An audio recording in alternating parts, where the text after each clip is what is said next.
Hello, and welcome back to the Wishing You Well podcast, where we help you navigate your wellness journey each and every week. I'm Amy Albero. And I'm Catherine Van Eyck. We're both licensed therapists and love talking to you about wellness. Today on Wishing You Well, we are talking all about self-compassion. What is it? What's the value of it? How to start practicing it if you're not already? How much is too much? And more. Living full and well life is put together, authentic. We feel it. Take care of ourselves. Yes, really looking forward to this convo. I have a lot of thoughts and feelings about it that I can't wait to get into. But before we do, want to just check in.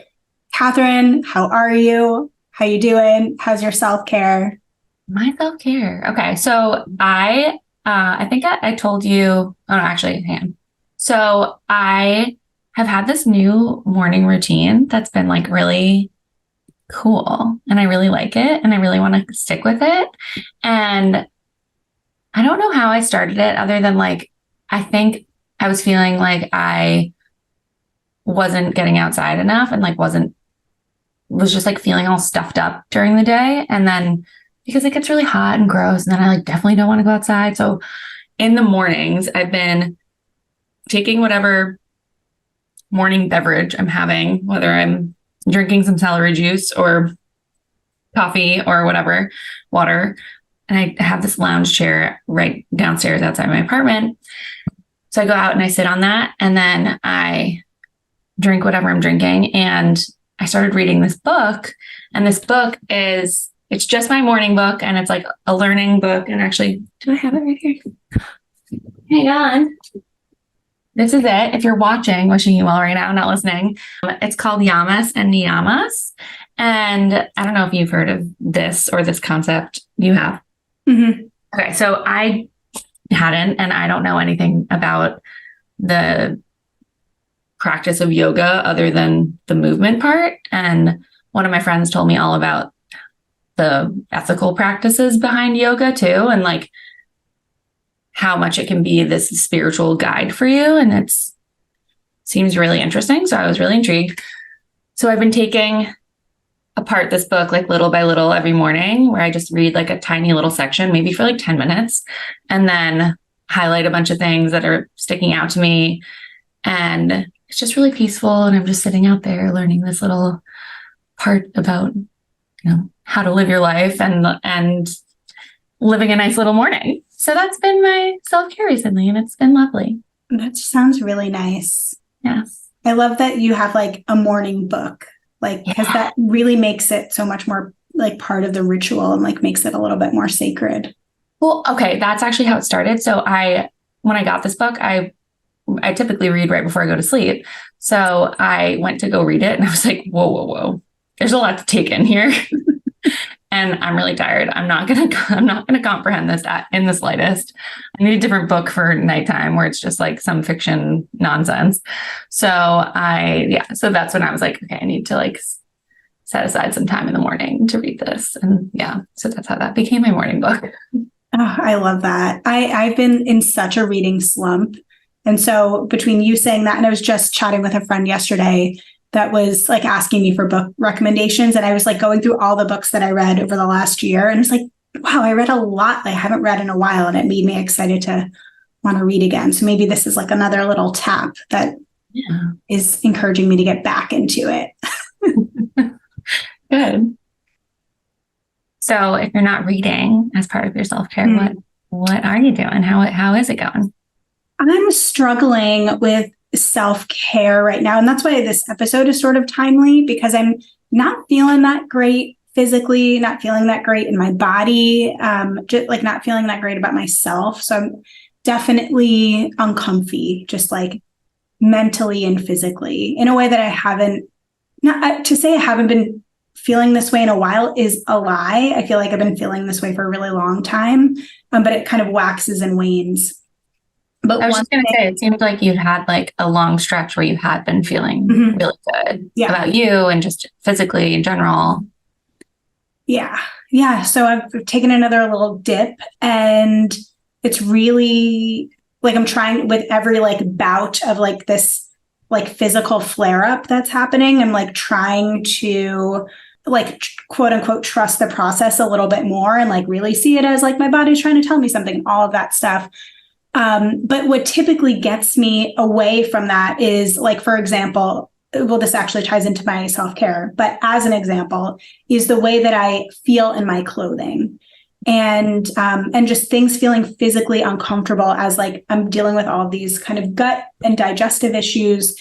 And so like, and your body's just gone through like a really big change. So I imagine on some level you can relate in putting on something that you like typically wouldn't even think about, or like maybe you felt good in, and then you put it on and it's like, like this, I feel this, my jeans, like in a area of my body that I never even felt before. Anyway, so what my self-care has really been is instead of trying to like force it with my clothing, really trying to wear things that feel comfortable on me. I did also like a big closet purge because we're in this like transitionally time of the year, and really trying to get like make myself as comfortable physically as I can be while my body's like trying to work itself out. So that feels like a big self-care task that I've been like kind of too stubborn to think about before. And yeah, so that's what my self-care is looking like, at least relatively recently. That's really, really hard. There's like such a level of acceptance that comes along with that. That's really hard to wrap your head around. And so I totally understand the delay. I totally understand that not wanting to kind of like accept where you are right now and not see it as like defeat or like you giving up or anything on like this quest to figure out all of these problems you've been experiencing, and like just seeing it as like, this is where I'm at and this is okay. And I just need to kind of lean into this for the time being. And that's especially when it comes to your body, how like that is so difficult.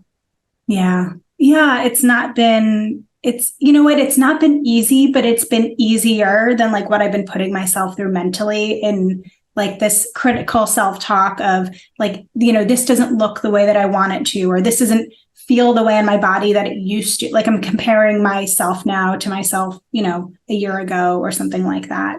And that was a lot harder than this. So I'm like trying to remind myself of that too.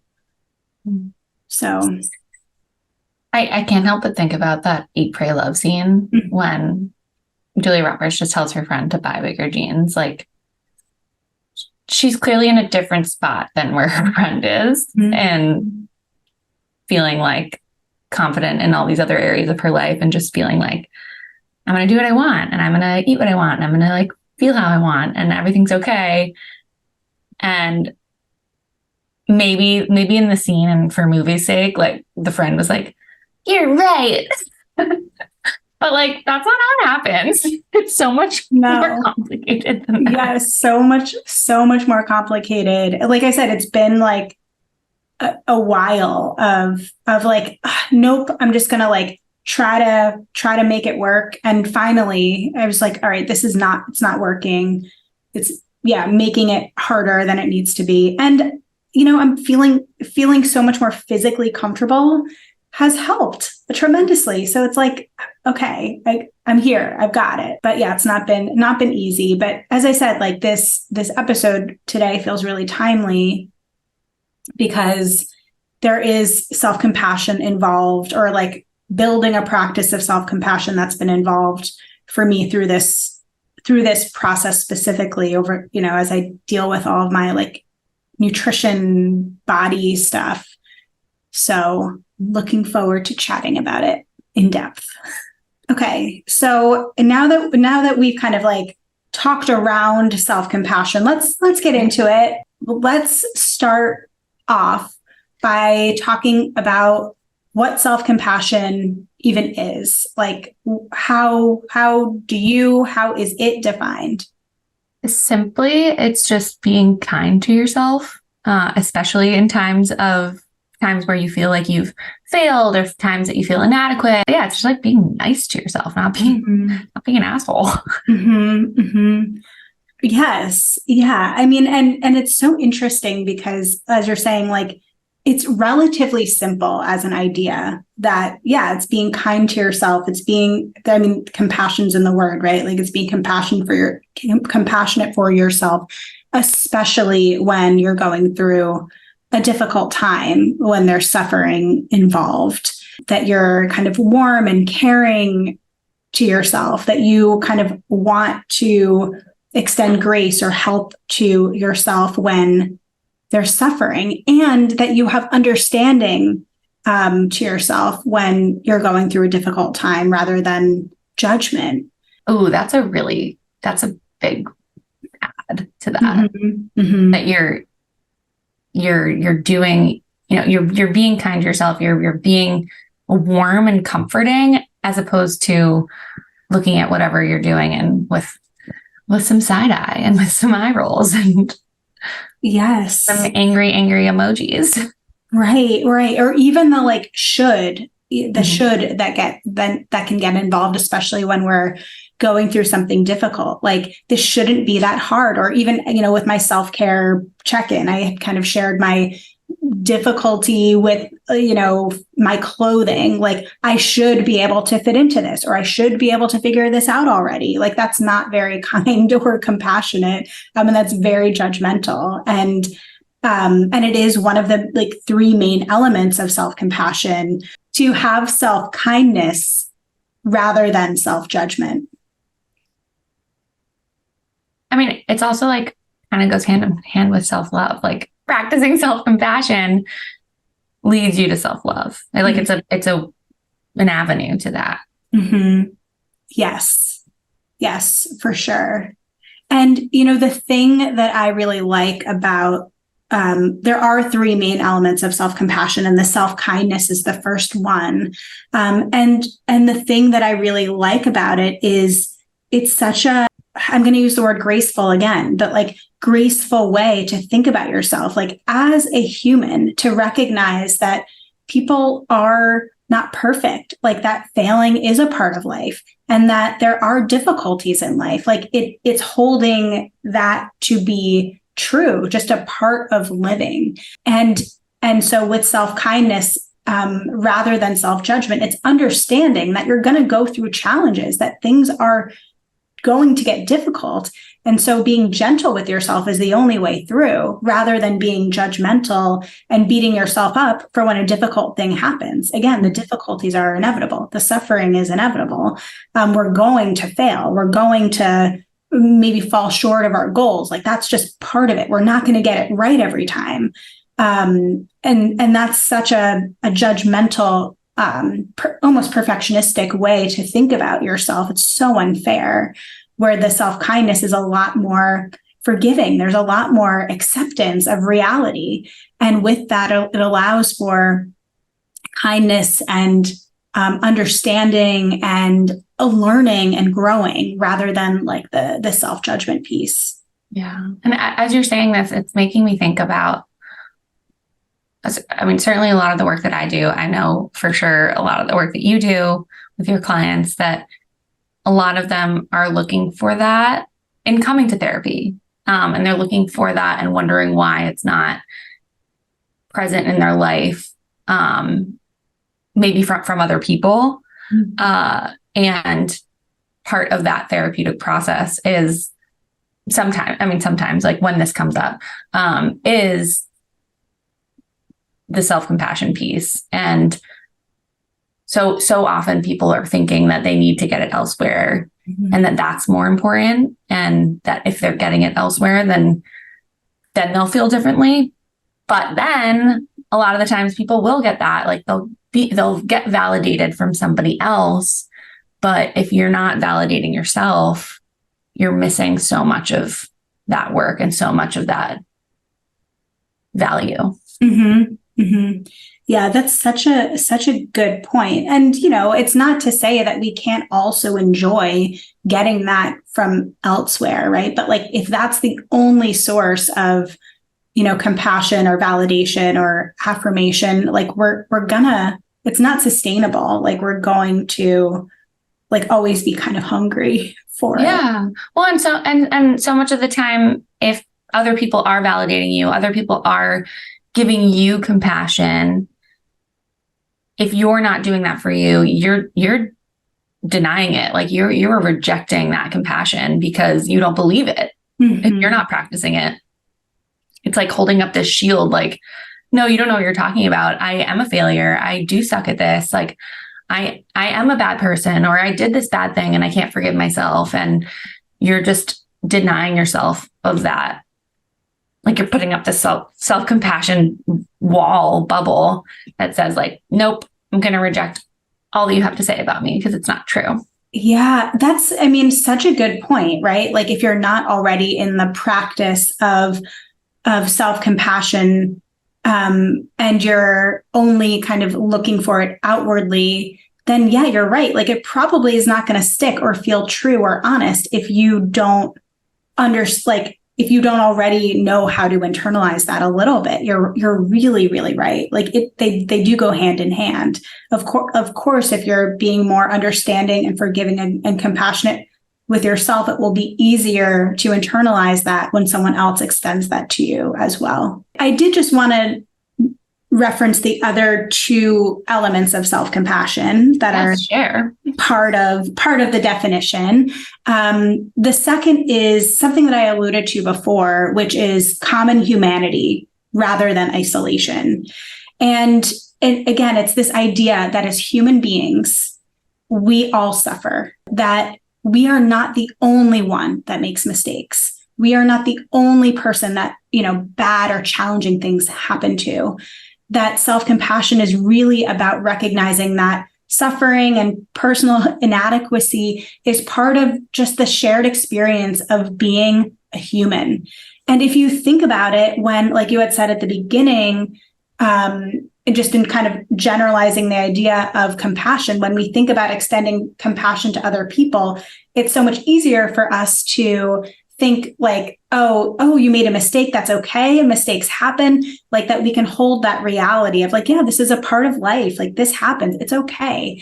And so when we kind of like turn that back to ourselves, it's the idea is holding that same understanding that, yeah, of course, like if Catherine, you can make a mistake and you're not a horrible person, then that should mean that, yeah, the same is true for me, that I can make a mistake and not be a horrible person. Mm-hmm. And so just this idea that like, you're not an exception. Yes, you're not an exception. You're not an exception. And it's not just bad things just happen to me alone. And I think that also really kind of helps the believability maybe of self-compassion if that's something that you struggle with. Mm-hmm. Like what makes you so unique? Yeah. Well, why do you think people jump to that idea that like, this just happens to me? I don't know. I guess I give a big exhale because this is not my go-to at all. It's like not necessarily woe is me, but like, I think in holding myself to a different standard than I hold to others. And like, I should be able to, like that shoulding again, like I should be able to handle this, or I should be able to whatever. Well, I think a couple of things. One is, I think that's kind of a scary thought to think that bad things happen or that suffering is a part of life. Like that is kind of unsettling. And sometimes when we turn it back on ourselves of like, no, this is just me, maybe it makes the world feel a little bit safer. Maybe it makes it feel like we're more in control of what happens to us than what is actually true, which is freaky. It is. Yeah. Sorry to anyone that's listened to this and it's like, come on already. But that's not compassionate. I'm going to be self-compassionate in the moment.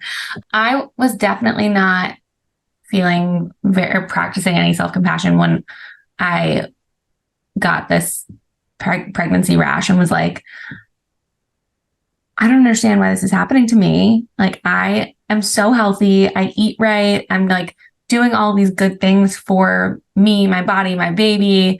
And like, why would this be happening to me? Why isn't this happening to the person that's like out going to McDonald's every day and like putting toxins in their body. Like, that's not what I'm doing. So why is this happening?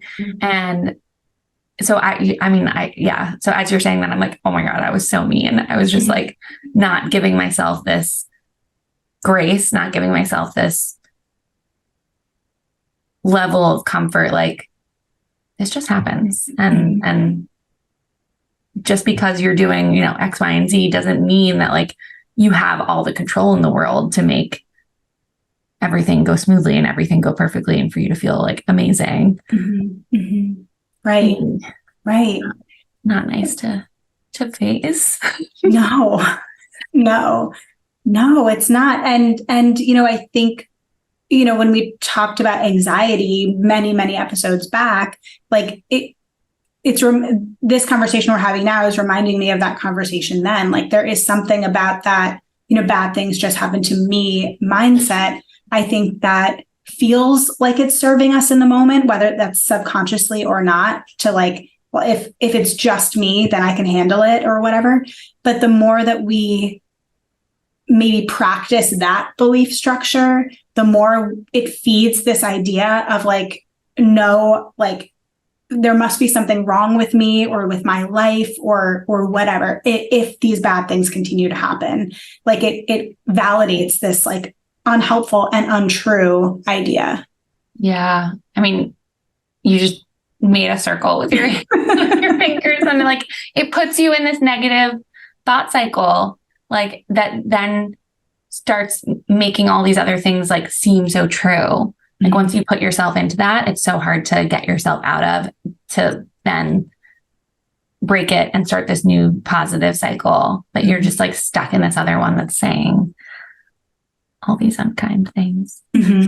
Right. Well, and the last element of self-compassion also is sort of, as we're talking about this, like sort of necessary in order to notice these things, is mindfulness rather than over-identification. So like with mindfulness, it is, you know, the practice of not only being aware, so being aware of maybe these thought processes or being aware of what our self-talk sounds like.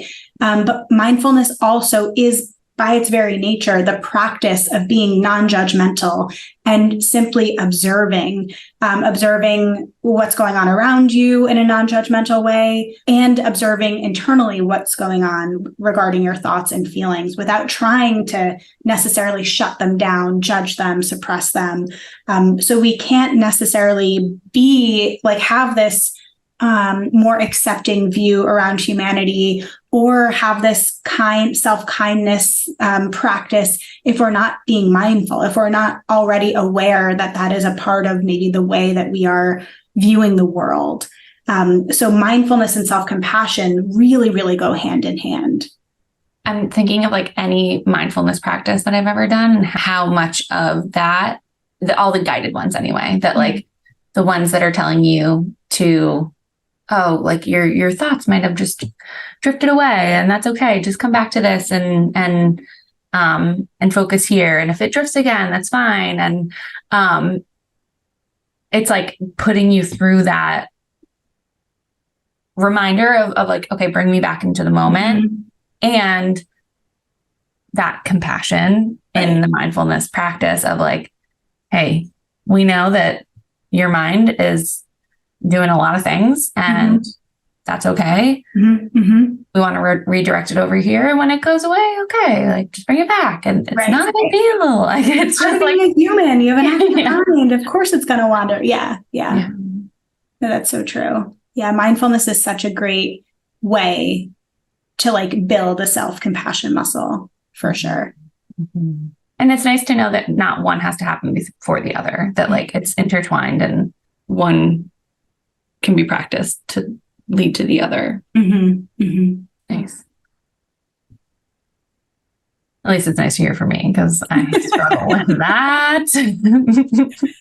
No, I think, well, and I think the idea that they're both practices, like it's not something that happens overnight. It is something that you do have to work on and pay attention to in order to like build a greater ability to do it more naturally, I guess. So Who needs this? Who needs to practice self-compassion? Who doesn't need it? Not only, I think part of what connects us as human beings, right, is the way that we're wired. And we've, again, talked about this on so many episodes, but we are wired to see the negative, to see the danger, to see, the saber-toothed tiger coming to attack us. Like, that is still so much a part of the way that we're wired. And so if that's how we naturally view the world, that we're going to more naturally have a more negative lens on ourselves and on what's going on. And so just by nature of being a human, like we've said this, like we're kind of set up in a bad way. So if you're human, you need some self-compassion because we still have this evolutionary, cave people brain. So you need it. I wonder when that will be broken. I don't know. How many more millions of years need to pass? I don't think in our lifetime. No. Anybody who's listening's lifetime. So This is the time. Let's do it. It's very relevant still. And you may feel like you can be compassionate with yourself one day or with one aspect of your life or with a ton of aspects. And then there's like one lingering little dangly guy that's saying all the other things about the opposite. And that can tell you a lot about you. It can tell you a lot about what maybe you're going through or what's important to you. If you go easy on yourself and, let's say, at home in all the aspects of adulthood besides work, maybe you'd feel like this inadequacy at work or this like imposter syndrome or whatever it is that like is less than whatever it is that's not self-compassionate, and you're struggling to apply that confidence, apply that goodness to this other area of your life. So it's not like you're someone who needs it or you're someone that needs it, off and on. Like most people need it all the time, just maybe not in all areas of their life. Yeah, that's a really good point. Really, really good point. And I guess as you're saying that, it's making me think like for many of us, like while this might not be the way, like our go-to way of thinking, as you're saying, some people might be able to extend self-compassion in some areas of our life, but most people, and I don't think that's an overgeneralization, but most people are capable of extending compassion to others. And so like there's already that skill in there to be able to see a lot of the things that we're already talking about. And because I think whenever it's starting anything new, any new type of practice, any new type of thinking, it can feel overwhelming or daunting or stupid to start it, when really it's a lot of fear of like, I don't know how to do this. I've never done this before. This is really hard. This isn't the way my brain works. I think this is bullshit. Whatever the reason is that makes it hard to start. Like we've already got to remind yourself that like you already probably know how to do this. It's just trying to figure out like how to turn it on yourself. Because, I imagine if, again, as I use that example, like if you have a friend that has made a mistake, has fucked up in some way, you know what to say to them. That is compassionate and kind and not judgmental. So you have that skill and ability already within you.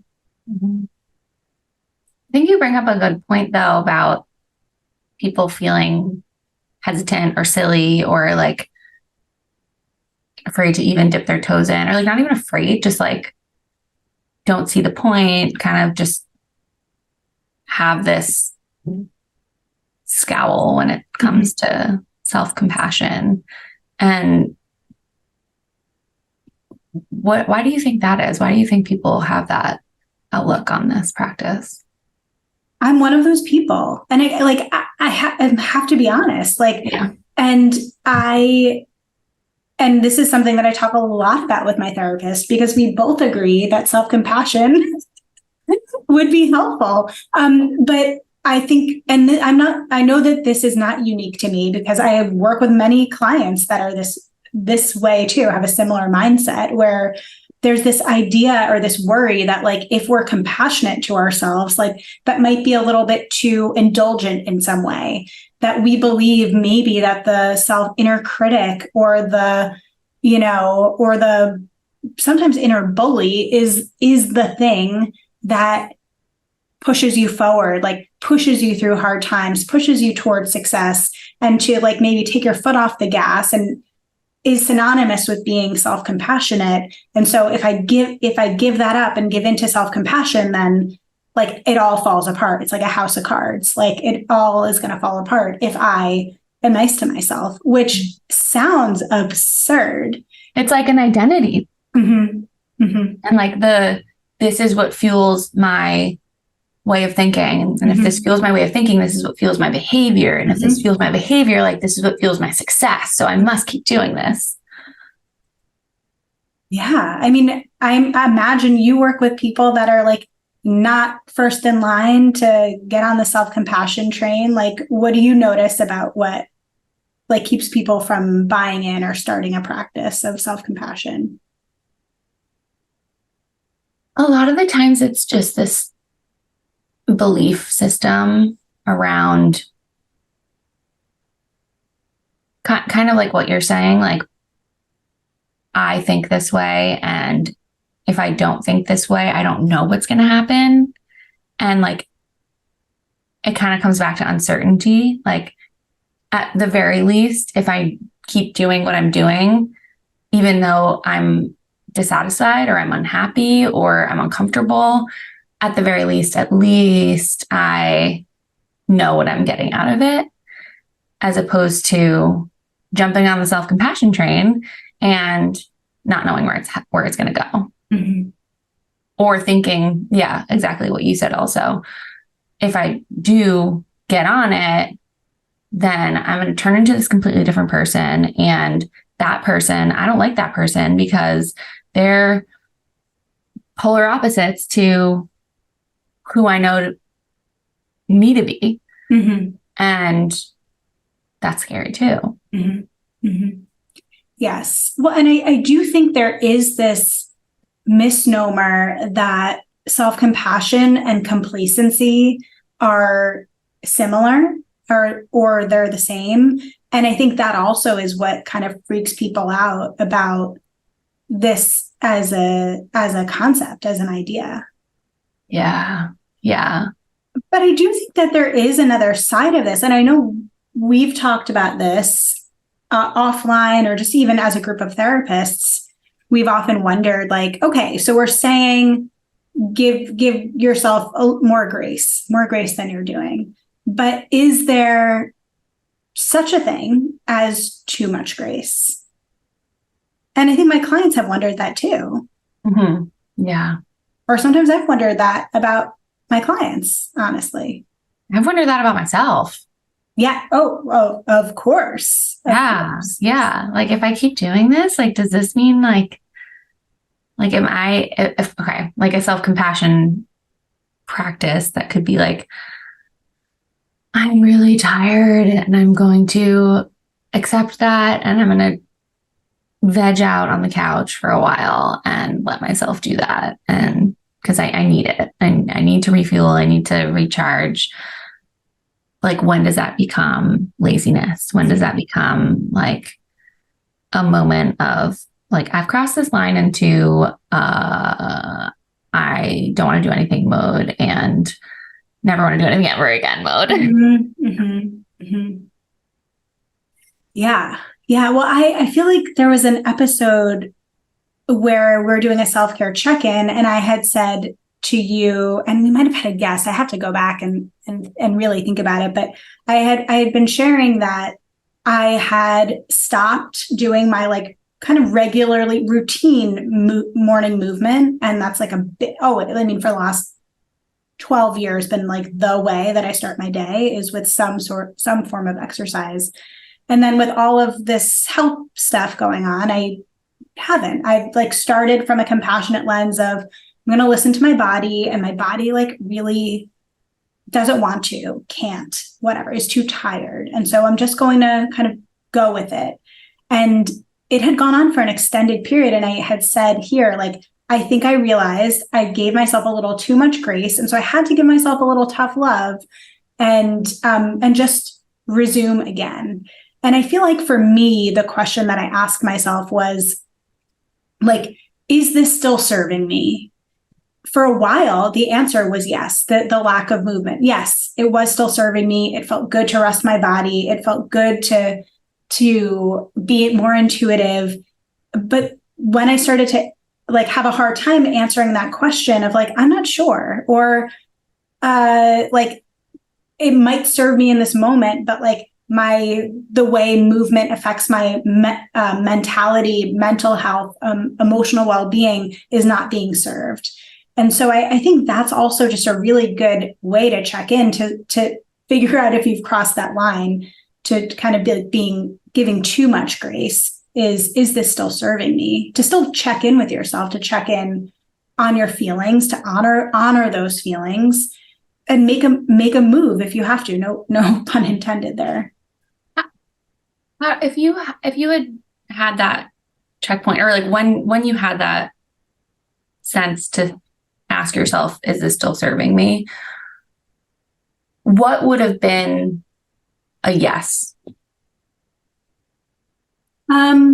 Okay. Well, the other thing I'll say before I answer that is there was a quiet voice in the back of my head that was like, Amy, you're not really tired. Like, you just don't want to, like I knew there was a quiet voice in my head for like a couple weeks that was like, you're ready. You just like don't feel like it. And so I think I didn't want to listen to that voice, which also told me something else. Like maybe I'm just like mentally tired. But for a while, like the yes, it was still serving me sounded like my body feels like it's really appreciating the rest, or I'm still feeling so exhausted when I wake up in the morning. It would feel like mean to like make myself push through.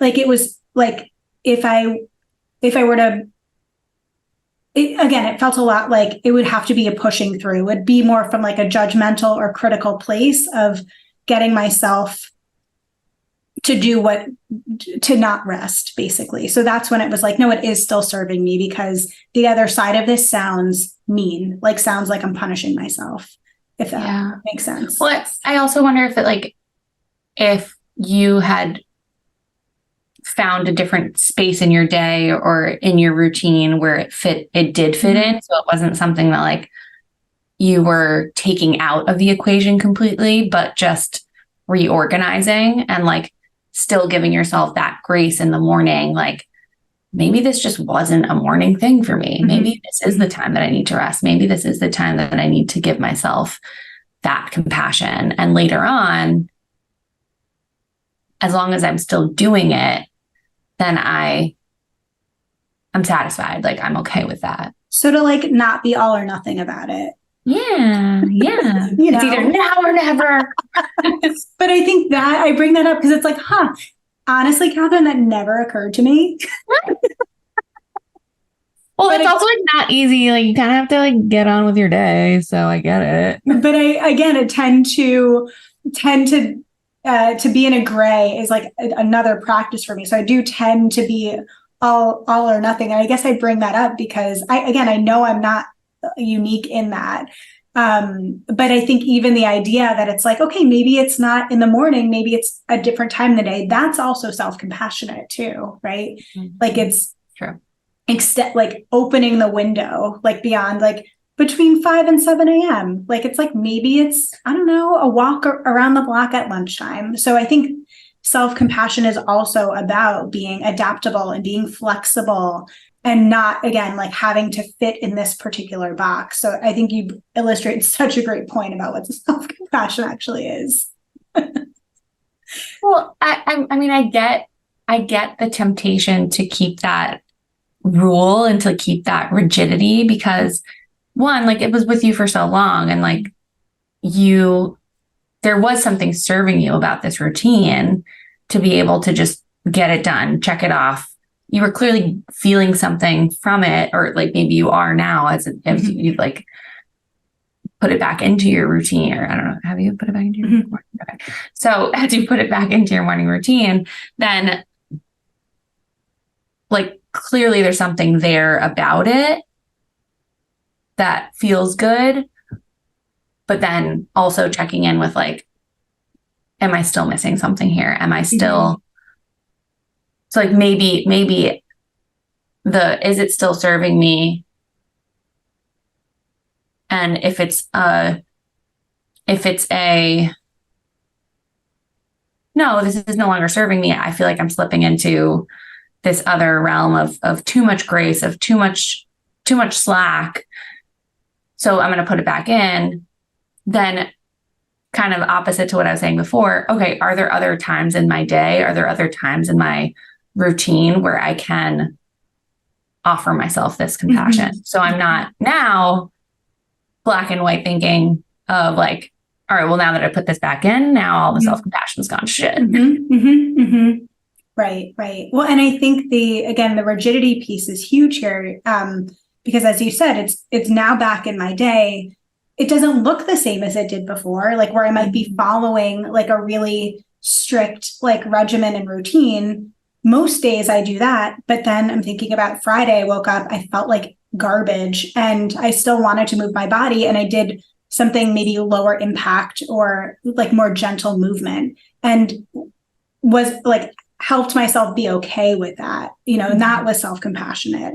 And so it's like the idea of having a flexible routine for me is the most compassionate thing I can do for myself. So there's a little bit of both, like still the part of me that's like a little bit like a parent that's like, come on, like this will be good for you. Like you will benefit from this in so many ways. And then like, again, it's gentle parenting of like, and like, we're going to take it one step at a time, that kind of thing.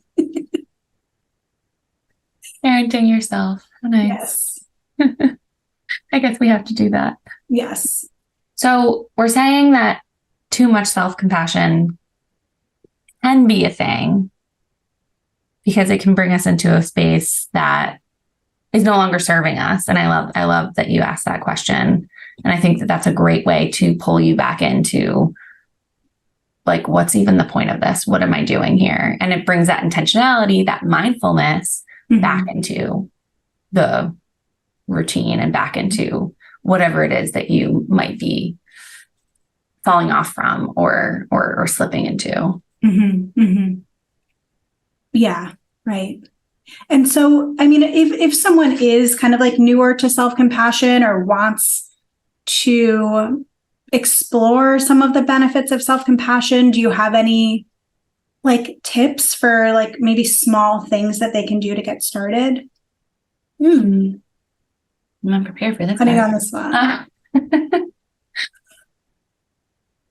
I think one place to start is to going back to what I was saying about understanding the areas of your life that you maybe aren't being self-compassionate in, and starting there, starting with, okay, is it just with work? Is it just with your relationship? Is it just with your home life? Like where is this playing out? And thinking about that a little bit deeper, because there could be so much else going on there than just like, oh, I realize I'm not self-compassionate right here. Let me just start being nice. So bringing that to the surface and then taking that next step after that. No, that's a good, like seeing where there's a lack, basically. I think that's good. And I think, like you're saying, that would be my suggestion too, is just kind of start to notice, start to pay attention, to listen to your self-talk, to kind of notice what it sounds like, to again, that mindfulness practice too. Just try to be aware of when things start to feel challenging and how you react internally to that. It is such a good, just again, drawing awareness to that is usually a huge first step to kind of see like what you might be needing to hear. And you might not be able to like in the moment autocorrect to a more compassionate frame of mind or frame of thinking, but even just to notice what your inner voice sounds like when there's a challenge. And I think I've talked about this probably on this podcast too, but where I really enjoy practicing self-compassion is through movement, is through doing a challenging exercise, for example, like holding a plank or doing a wall sit or something like that. When it gets really, really hard and you want to give up, like to try to pay attention to what your self-talk sounds like. And that's a really good opportunity to practice more compassionate, more gentle self-talk, more encouraging self-talk with like lower stakes, right?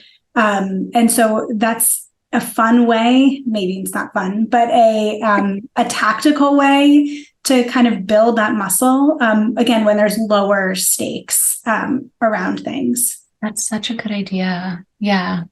Like just instead of going right for the one that's really, really tough to handle, like do something that's lower stakes, something that doesn't like mean a lot to you.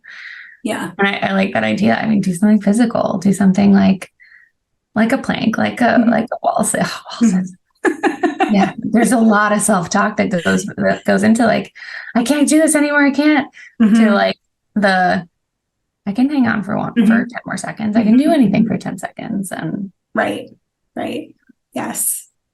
And then I just also wanted to give a little plug to, we haven't even really referenced, Dr. Kristen Neff is what the kind of main researcher around self-compassion.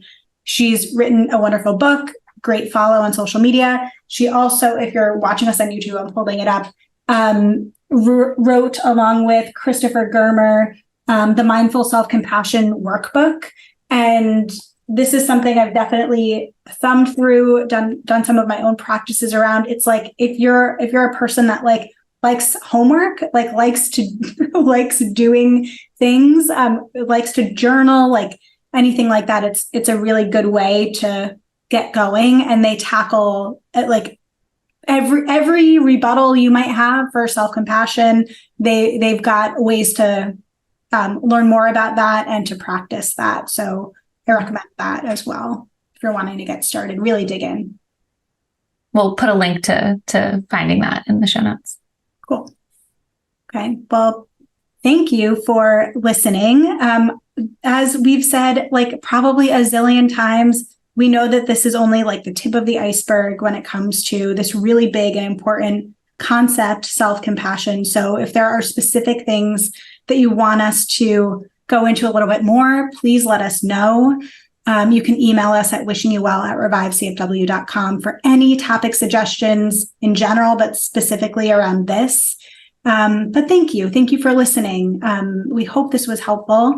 If it was, make sure you are rating, reviewing, sharing with a friend, subscribe to Apple Podcasts or Spotify. Also, make sure to check us out on YouTube. As we said a bunch of times, you can watch us on YouTube. Full episodes of this podcast are up on YouTube, as well as our bonus podcast, Reactivity TV, where every week we give our therapist takes and perspectives to what's going on TV and movies.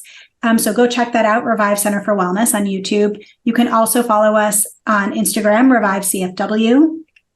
You can follow Catherine at Catherine Van Eyck, me at Amy Albero, LCSW. Check out our website, revivecfw.com. And again, send us emails to wishingyouwell@revivecfw.com. Until next time, we are wishing you well.